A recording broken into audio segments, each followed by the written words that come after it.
പണ്ടൊരു പട്ടിമേനോ എന്നൊരാളുണ്ട്, പട്ടിമേനോൻ.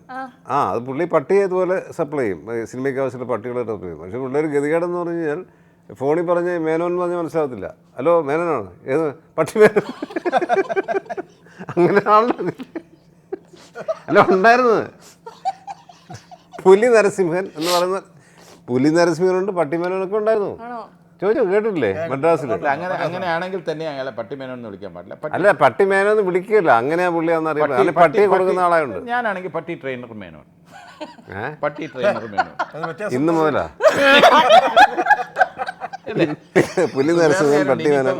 ആ മേനോൻ ചേട്ടന്റെ റിലേറ്റീവ്സ് ഇതെല്ലാം കണ്ടു കഴിഞ്ഞാൽ അവര് കേസ് കൊടുത്താൽ പേര് പറഞ്ഞിട്ടില്ല. മേനോന്മാർ ആയിരക്കണക്കിന് ആയിരക്കണക്കിന് മേനോന്മാർക്കെതിരെയാണ് നിങ്ങള് ഇവിടെ നിൽക്കുകയാണ്. നിങ്ങള് ഈ ഇന്റർവ്യൂ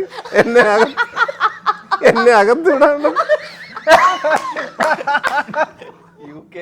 ഞാൻ നിർത്തി, മൈക്ക് നിർത്തി, ഞാൻ നിർത്തുക. അടുത്ത ഫ്ലൈറ്റ് പോയിക്കോ. ധീരനെ കുറിച്ച് പറഞ്ഞിട്ട് നിർത്താം. നിങ്ങൾ ആരടാ? ഇതിന്റെ എല്ലാ അടിസ്ഥാനം ധീരൻ സിനിമയാണ്. ധീരൻ സിനിമ നമുക്ക് ഇതിനെല്ലാം ഗുണപാഠം എന്ന് പറഞ്ഞാൽ നമ്മളെല്ലാവരും അടിസ്ഥാനപരമായി ധൈര്യം വേണം. പക്ഷെ ആ ധൈര്യത്തോടൊപ്പം കോമൺ സെൻസ് ഉണ്ട്.